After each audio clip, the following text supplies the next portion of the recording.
할렐루야. 오늘 약속의 땅을 향하여 두 번째 우리 하나님께서 세우실 이 초곡 새 성전으로 이전하기까지 약속의 땅을 향하여 한 두어 달 간격으로다가 차례대로 설교를 하려고 하는데, 오늘은 두 번째 홍해 앞에 섭니다.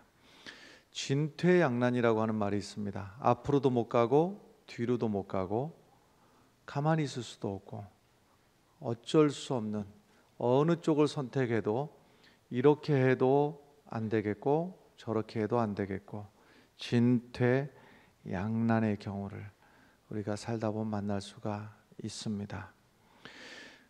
뮤지컬 가운데 버스라고 하는 뮤지컬이 있습니다. 시끄러운 시골 버스 안에서 일어나는 일입니다.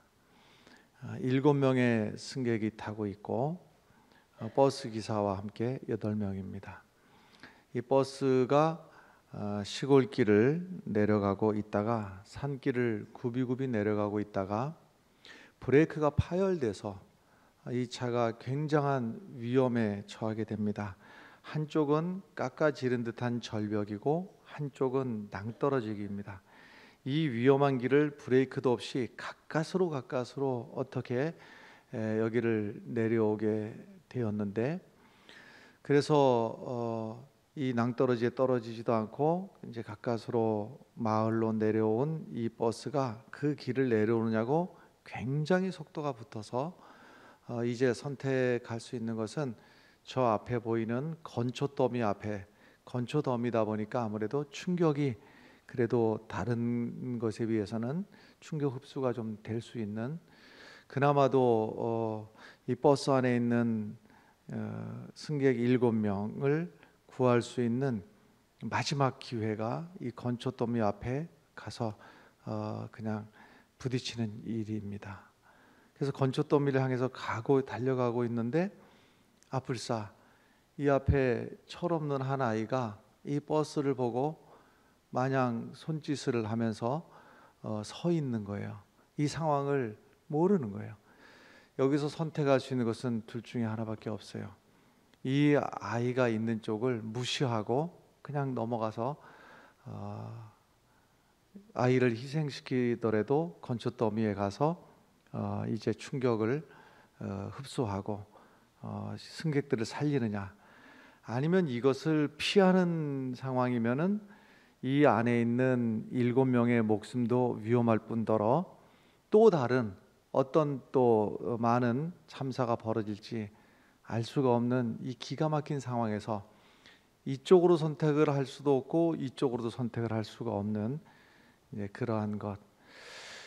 우리 인생 살다 보면 진퇴양난, 이럴 수도 없고 저럴 수도 없고 앞으로 갈 수도 없고 뒤로 갈 수도 없는 이런 기가 막힌 상황을 만나는 일들이 종종 있지요. 자주 있습니다. 오늘 성경 본문에서도 그렇습니다. 애굽에서 벗어난, 이제는 노예의 신분에서 벗어나서 이제는 하나님을 믿는 백성으로 자유롭게 살아보려고, 자유롭게 예배하고 자유롭게 하나님의 백성으로서 살려고 이제 애굽을 나왔는데, 기껏 나온 곳이 앞에는 홍해가 가로막혀 있고 그 와중에 뒤에서는 애굽을 벗어난 이 히브리 민족을 죽이려고 저 뒤에서 달려오는 애굽의 군사들이 뒤에 쫓아오고 있고, 그 애굽의 군사가 병거만 600대라고 그랬습니다. 어마어마한 규모이고, 그리고 당시에 애굽의 군사는 세계적으로 최강의 군대가 애굽의 군사였습니다. 히브리어로다가는 얌숲이라고 하는, 그리고 또 다른 말로다가는 갈대바다라고 불리기도 하는 이 홍해가 앞에 딱 가로막혀 있는 이때에 앞으로 가자니 바다에 빠져 죽게 생겼고, 뒤를 돌아가자니 뒤에서는 애굽의 군사들이 죽이려고 쫓아오고 있고, 이럴 수도 없고 저럴 수도 없는 이때에 하나님의 성도들은 어떻게 살아야 되는가 하는 것을 오늘 말씀을 통해서 우리들에게 주고 있습니다. 이 말씀 가운데서 우리들에게 주시는 주의 말씀을 함께 받으시길 바랍니다. 10절의 말씀을, 마스크를 끼고 계셔서 찬송하기도 힘드시고 또 성경 말씀 읽기도 힘드시겠다 싶은 생각이 드는데 당분간 말씀을 제가 읽도록 하겠습니다. 10절 말씀을 제가 읽겠습니다. 바로가 가까이 올 때에 이스라엘 자손이 눈을 들어 본즉 애굽 사람들이 자기들 뒤에 이른지라. 이스라엘 자손이 심히 두려워하여 여호와께 부르짖었다 그랬습니다. 심히 두려워하는 마음이 들겠지요. 우리 같으면은 그 상황에서 두려워하는 마음이 안 들겠습니까? 누구인들 두려워하는 마음이 좋아서 두려워하는 마음을 찾아서 내 마음속에 집어넣는 것도 아니고, 두려워하는 마음 나도 모르게 내 안에 들어오는 것이죠. 형편이 그렇고 상황이 그런 거예요. 내가 두려워하고 싶은 게 아니라 나도 모르게 내 안에 두려워하는 마음이 들어와 있는 것인데, 문제는 두려워하는 마음이 내 안에 들어오는 것은 어쩔 수 없으나 그 두려워하는 마음은 붙들고 절망할 것이냐, 아니면 내 마음속에 두려워하는 마음이 찾아온 것은 사실이나 비록 두려운 마음을 붙들고라도 하나님 앞에 나가서 기도할 것이냐, 이것이 성도들의 선택이기도 하고 성도들이 하나님 앞에 도움을 받을 수 있는 길이기도 합니다. 할렐루야. 기도하다 보면 두려움이, 기도하는 순간에 두려움이 싹 사라졌다, 그렇지는 않습니다. 실제로 그렇지는 않아요. 그런데 기도하다 보면 두려워하는 마음이, 두려워하는 상황 자체가 딱 기적적으로 정리가 그렇게 될 때도 있습니다만은, 보통 일반적으로는 두려워하는 여전한 그 상황은 있으나 그 두려움에 내가 붙들리지 않고 하나님의 선하신 손이 내 심령을 붙드시고 나를 주장하고 계시는 것을 체험하게 될 겁니다. 여러분, 우리 눈이요, 이 진퇴양난, 앞으로도 갈 수 없고 뒤로도 갈 수 없는, 그래서 앞을 쳐다봐도 우리는 실망하게 되고 뒤를 쳐다봐도 낙심하게 되고, 그래서 앞을 볼 수도 없고 뒤를 볼 수도 없고, 이때에 여러분, 우리 믿음의 사람들에게 주시는 하나님의 특권을 기억하시기 바라요. 앞을 보고 뒤를 봐도 안 되면 우리에게는 위를 바라보시면 돼요. 위를 바라보시면 나를 도우시는 하나님의 은혜가 있다고 하는 사실을 깨닫게 될 줄로 믿습니다. 너는 내게 부르짖으라, 내가 너에게 응답하겠다. 하늘을 향해서 부르짖으면 하나님께서 응답하시는데, 내가 알지 못하는 크고 은밀한 일을 보이리라. 할렐루야. 내가 앞을 봐도 안 되고 뒤를 봐도 방법이 없다고 생각을 했으나 하늘을 향해서 기도하면 하나님께서 내가 미처 알지 못했던, 내가 상상도 하지 못했던, 내 지식으로는 이해할 수 없는 하나님의 방법으로 나를 도와주시고 나를 지켜주시리라 믿습니다. 자, 기도할 때에 무슨 일이 생기느냐, 13절 말씀으로 넘어가겠습니다. 13절 말씀을 보면, 13절 말씀을 보면요, 모세가 백성에게 이르되 너희는 두려워하지 말고 가만히 서서 여호와께서 오늘 너희를 위하여 행하시는 구원을 보라. 할렐루야. 너희는 가만히 서서 두려워하지 말고 가만히 서서 여호와께서 오늘 너희에게 행하시는 구원을 보라. 하나님께서 어떻게 행하시는지를 예밀하게 보라 하는 겁니다. 때로 말입니다, 많은 경우에 우리가 너무 설치기 때문에 하나님의 구원 역사를 보지를 못하고 넘어갈 때가 많이 있습니다. 저 해변 해수욕장이나 아니면 수영장이나 이런 데 가면 구조대원들이 있습니다. 그래서 수영에 미숙해서 이제 뭐 물에 빠져서 허우적대거나 위급한 상황에 있는 경우에 구조대원들이 접근을 해가지고 가서 그 위급한 상황에서 건져주는 일들이 종종 있지요. 근데 이 구조대원들이 제일 힘들어하는 사람들이 있습니다. 상대하기가 너무너무 힘들어하는 사람들이 있어요. 누군가 하면 발버둥 치는 사람을 힘들어해요. 구조대원이 내게 왔으면 맡겨야 되는데 구조대원을 맡기지 못하고 그 와중에서도 내가 어떻게 해보려고 막 발버둥을 치는 거예요. 그럼 너무나 힘들어하는 것이죠. 너무. 그때 구조대원이 하는 소리가 있어요. 꼭 힘 빼세요. 가만히 좀 계세요. 가만히 좀 계세요. 힘 빼시고 가만히 계세요 하는 거예요. 여러분, 이 소리가 우리가 하나님 앞에서도 마찬가지인데 하나님의 도우심을 구하면서 여러분 우리가 너무 발버둥 치지 말아야 되는 거예요. 왜 그러는가 하면요, 그 이유가 14절에 있어요. 14절의 말씀을 제가 읽어보겠습니다. 14절, 여호와께서 너희를 위하여 싸우시리니 너희는 가만히 있을지니라. 아멘. 여호와께서 너희를 위해서 싸우실 거야. 너희는 가만히 있어 하는 거야. 너희는 가만히 있어. 수도자들이 자주 하는 그 대화 중에서 보면 기도가 이 낮은 수준의 기도가 있고 깊은 수준의 기도가 있다고 그래요. 이 낮은 수준의 기도를 비유를 뭘로 하는가 하면 거울로 비유를 해요. 그래서 기도가 이 얄팍한 낮은 단계의 기도를 하면 거울처럼 뭐가 보이는가 하면 기도하다가 보이는 게 내가 보이는 거예요. 그래서 무능력한 내가 보이고 여전히 앞으로도 갈 수 없는 답답한 상황, 뒤로도 갈 수 없는 절망적인 상황, 이게 보이는 거예요. 거울처럼. 그래서 얕은 기도를 하다 보면 내가 보이는 거예요. 내 문제, 내 연약함, 내 탄식, 내 절망, 이런 것들이 보이는 거예요. 근데 깊은 기도 가운데 가면은요, 거울이 아니라 창처럼 내가 보이는 게 아니라 저 창 너머에서 하나님이 어떻게 역사하고 계시는지, 하나님이 어떻게 우주를 운행하고 계시는지, 하나님이 어떻게 내 앞길을 여시고 계시는지, 할렐루야, 하나님의 역사를 보게 되는 거예요. 여러분, 우리가 하나님의 역사를 보게 되는 그러한 성도들이 되시기를 간절히 바랍니다. 근데 가만히 있으라고 하는 이것을 오해하면 안 됩니다, 여러분.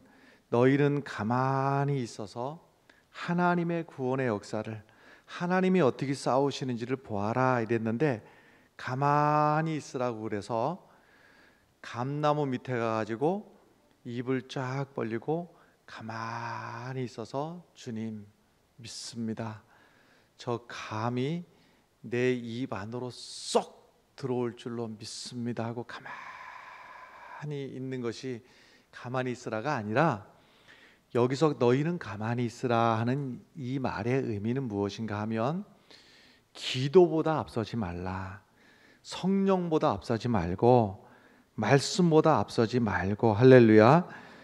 그래서 하나님의 도우심을 구하면서 기도하고 하나님이 어떻게 역사하실지를 기대하고, 할렐루야, 이러라고 하는 말씀이에요.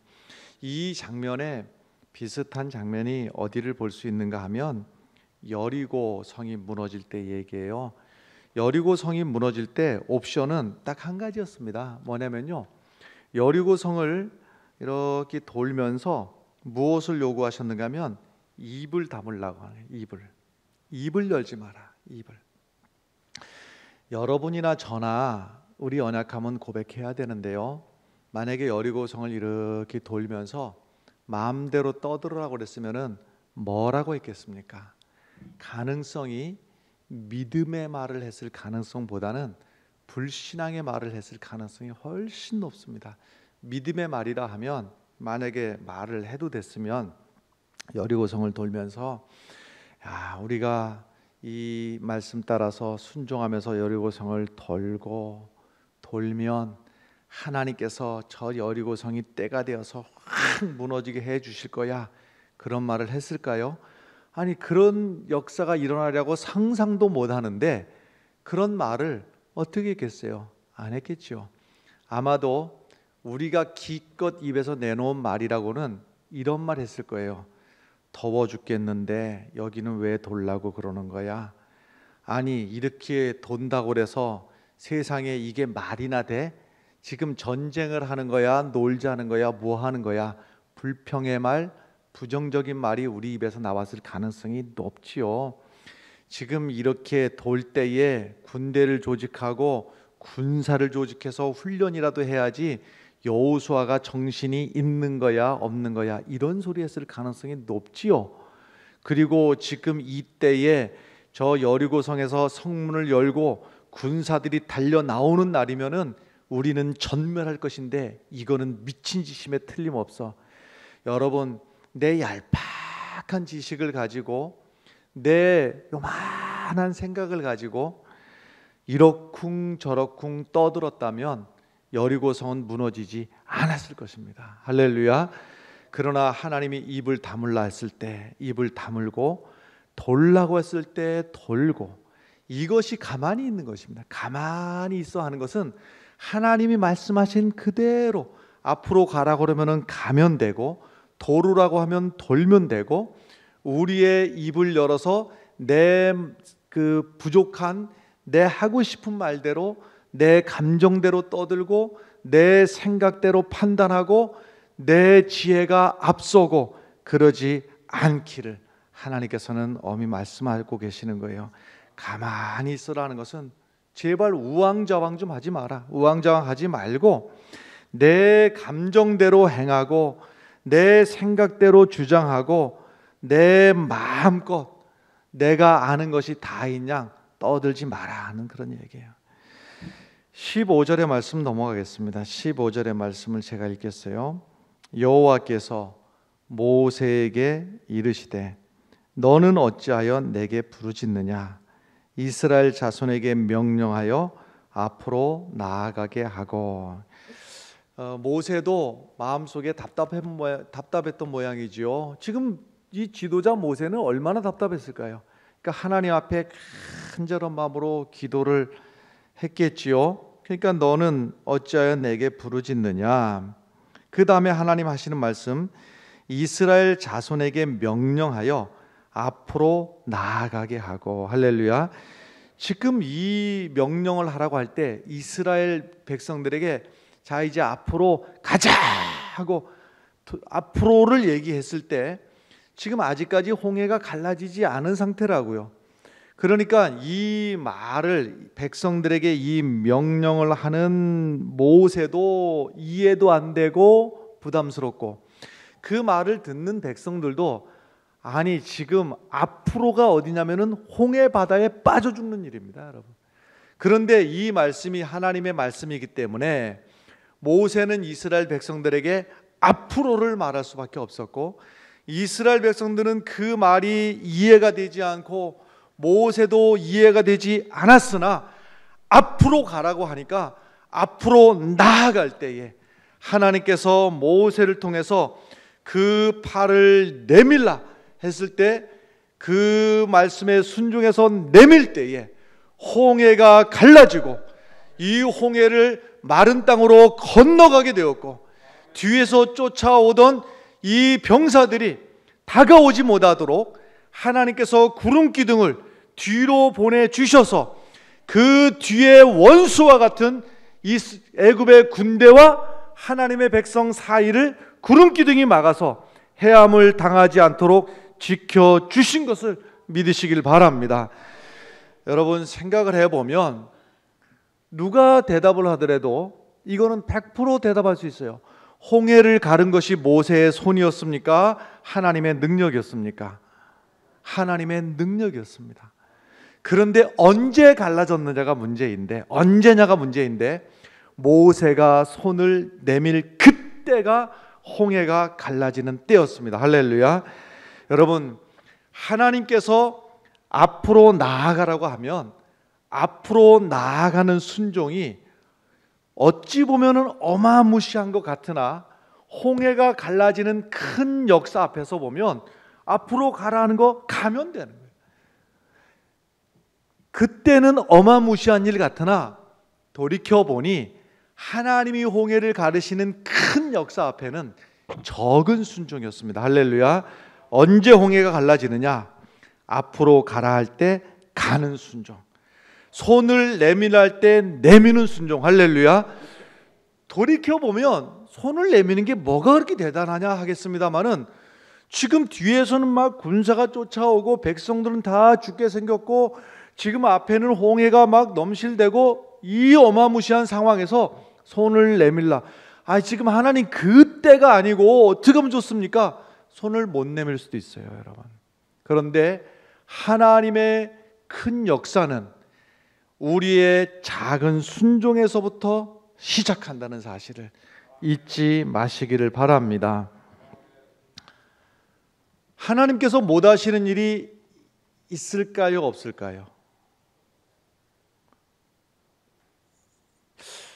없다고 하자니 믿음이 부족한 것 같고, 있다고 하자니 없다고 있다. 여러분, 성경 기록에 보면요, 하나님이 하실 수, 성경 기록상에 표현상으로 하나님이 하실 수 없다고 기록되어 있는 데가 있어요. 있습니다. 어떤 경우냐면 이런 경우입니다. 하나님의 사자가, 그러니까 하나님이 하시는 일이죠. 하나님의 천사가 소돔과 고모라를 불로 멸망시키시기 위해서, 이게 하나님의 계획이고 하나님의 뜻입니다. 그러기 위해서 소돔 성에, 고모라 성에 왔는데, 여기 소돔 성에 누가 살고 있는가 하면 아브라함의 조카 롯이 살고 있어요. 근데 하나님의 계획은 이 롯은 멸망시키지 않고 구원하려고 하는 것이 하나님의 계획입니다. 그래서 롯에게 너와 네 가족들을 데리고 저 앞에 보이는 저 산으로, 저 길로 빨리 피신해 하고 얘기를 했어요.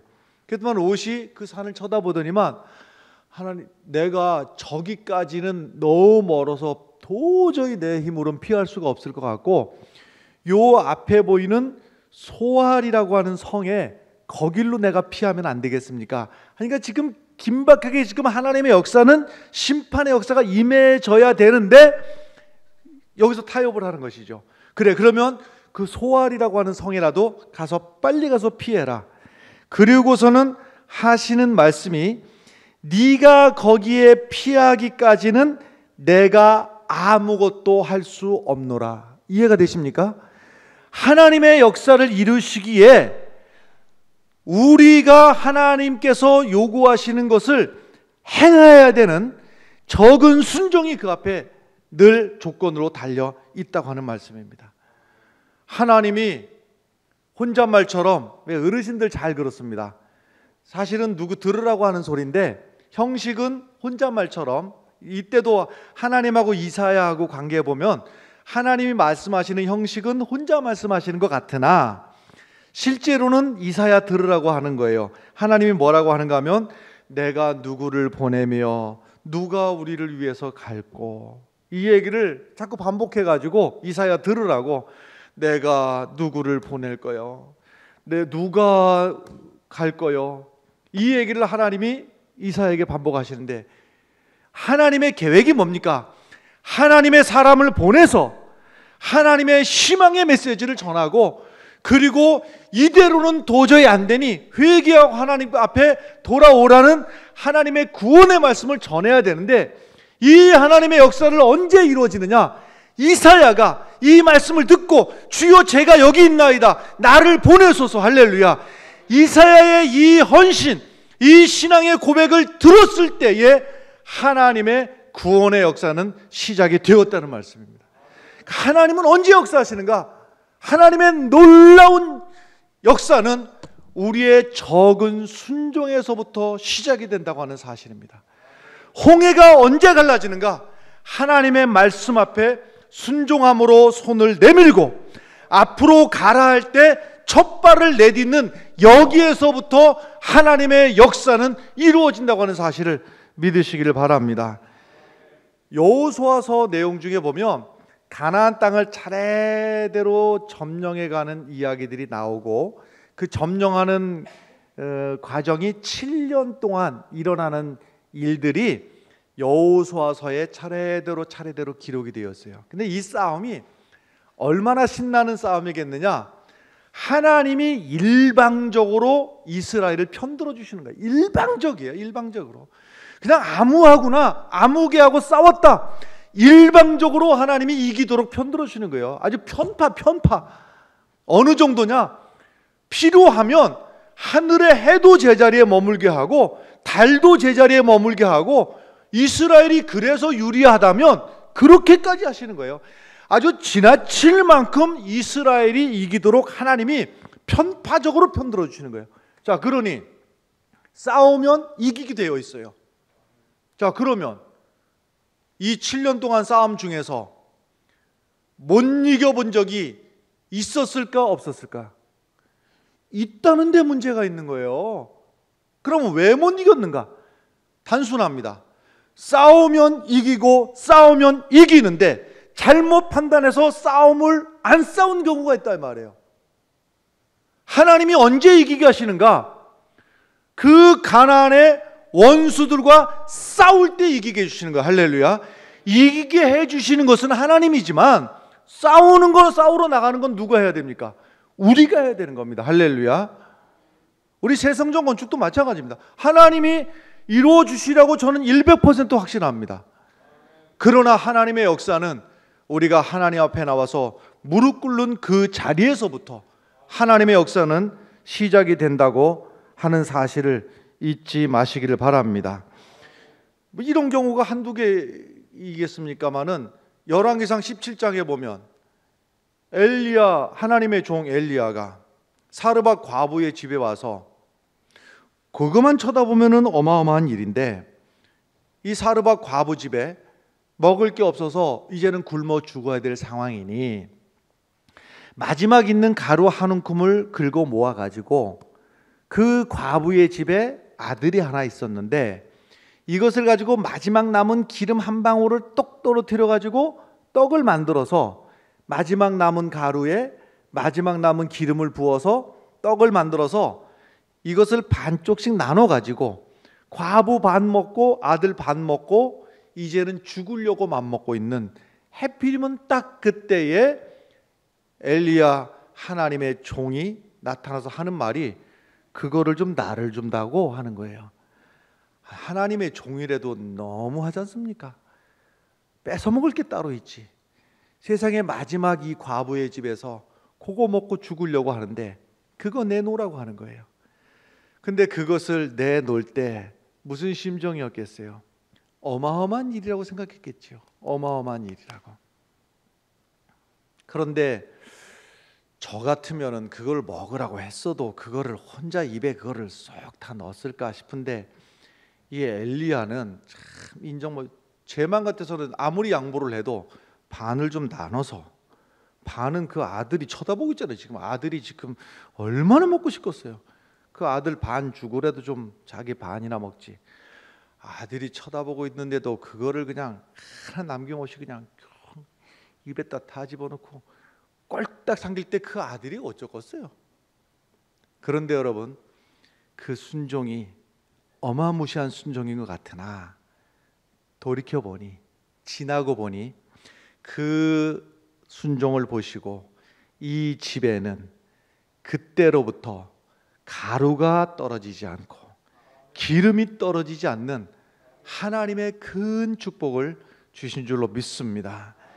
이 뒤에 하나님의 이 역사에 비해서 보면 하나님 앞에 드렸던 그 순종은 작은 것이었어요.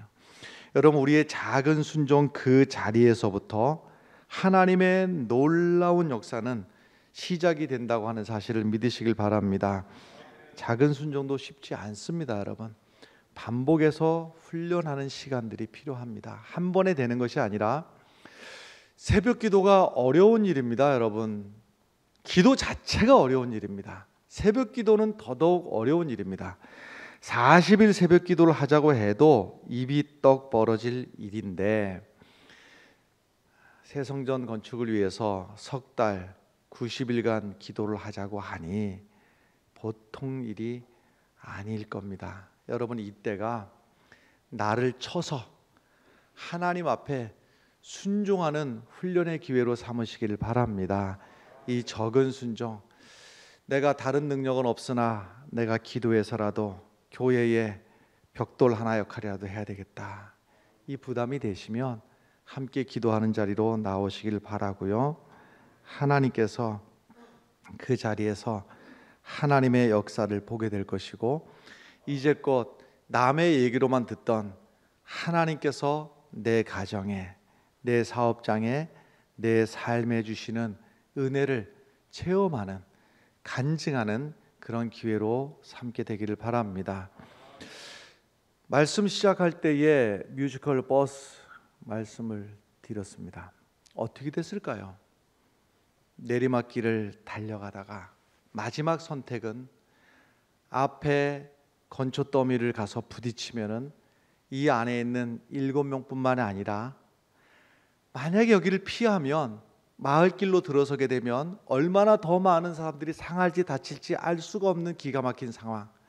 근데 이대로 건초 더미로 돌진을 하게 되면 이 앞에서 철없이 손 흔들고 있는 어린아이 하나를 희생시켜야 되는 이 기가 막힌 상황에서 버스 기사는 건초 더미를 향해서 달려갑니다. 그 아이를 희생시키면서 건초 더미를 향해서 달려가 버려요.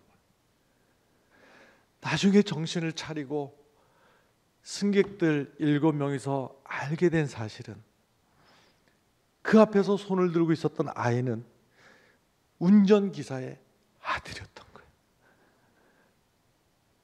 내 아들을 희생시켜서라도 이 안에 있는 사람들의 생명을 보존시키고 또 모를 수많은 사람들을 살리기 위해서 내 아들을 희생시켰던, 여러분, 이 이야기는 우리 인생길에 홍해를 만났을 때 그 홍해를 갈라주시고 우리를 살려주시는 것이 거저된 일이 아니라고 하는 사실입니다. 홍해와 같이 막혀있는 우리 인생길에서 우리를 건져주시기 위해서, 우리를 살려주시기 위해서 하나님은 그 아들 예수 그리스도를 십자가에서 죽게 만드시고 우리를 살려주셨습니다. 여러분, 어떠한 경우에도 내 앞길이 막히고 뒤가 막혀 있을지라도 하늘을 바라보면 하나님께서 반드시 내게 살 길을 열어주신다는 사실 잊지 마시기 바랍니다. 하나님은 절대로 나를 포기하지 않으십니다. 왜 그런가 하면 이미 나를 살리시기 위해서 너무나 많은 희생을 치르셨기 때문에 어떠한 경우에도 하나님은 나를 포기하지 않으십니다. 여러분, 기가 막힌 상황에서 하늘을 바라보고 하나님의 도우심을 구할 때 하나님은 그 사랑으로 우리를 건져 주시리라 믿습니다. 기도하겠습니다.